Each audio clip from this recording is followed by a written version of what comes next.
Welcome to TradeTheMBI.com. This is John's reports for the 20th, and well, we started to see the first signs of the turnaround.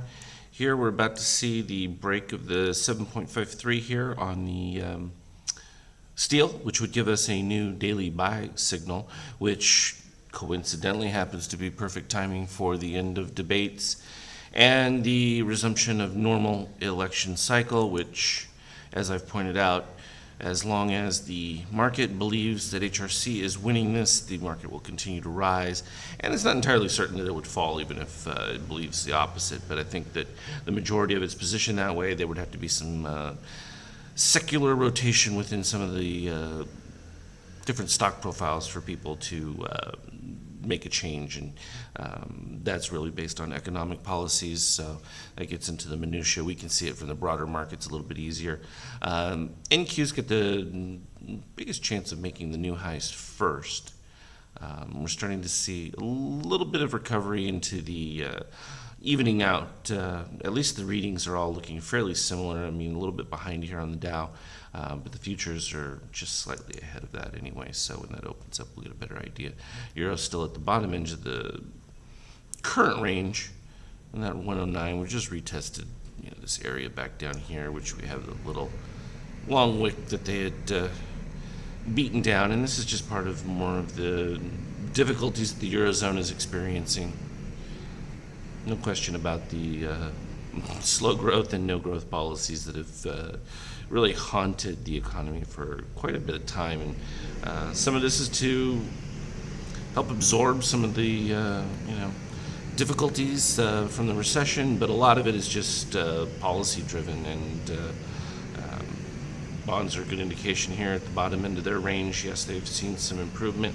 We can see that the orange here for the DOC heading to the lower, but it's caught right in the middle of the range, so any move right now is still going to be short-lived. I'm expecting that to break the lows.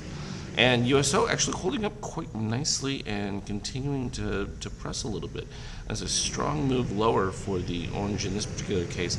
You may even see the cyan dip below the red, which would be another breakout move for oil, which very unusual given the time. We have to see if there's an expectation for some kind of supply disruption, because we're certainly not seeing it on the growth side. And gold, we're right back up to the turnaround levels. You can see we dipped below here with the orange below that, but that is a deep move into the red. So it's almost one of those dead cat bounce kind of effects. You can see we're almost getting overbought. So you have to be careful right around here, but way outside the line, nowhere near dipping below the 7.5. So any press at this particular point is probably just going to be a little bit of a fake out, and you'll get a dip back before there's the new effective buy signal.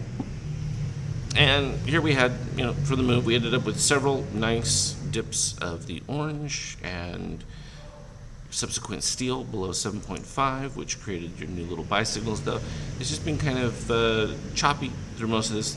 The key parts were, having the cyan under red, which is always within that buy signal, and we never really got any breakdown that was sustainable, even below the long algos here. I mean, it pretty much stayed right with it. You had a couple of positive extremes to fill in, which took you just right down to about this range, which filled again there in the pre-market. They're just taking out stops. We weren't expecting much of anything to be taking place during the debate setup, but I think now the market is poised to recalibrate, despite the admonitions and terrifying warnings of doom and gloom and all these people adding to their cash positions. It's pretty much ridiculous based on what we've been seeing from the market behavior and the readings. So, like I've said, anything above our daily 21, let me go and put it up there because we have the ABM that was right here, 21.29. As long as you remain above those levels. Now you're reaching the magenta 21.37.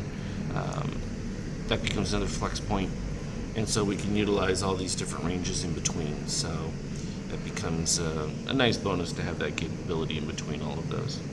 So as always, though, look for me on the Skype chat. I've been back and forth working on additional programming, but always there to put up the different charts. I think everything's pretty smooth at this particular point, so we'll just keep at it. As always, though, trade well. We'll talk again later.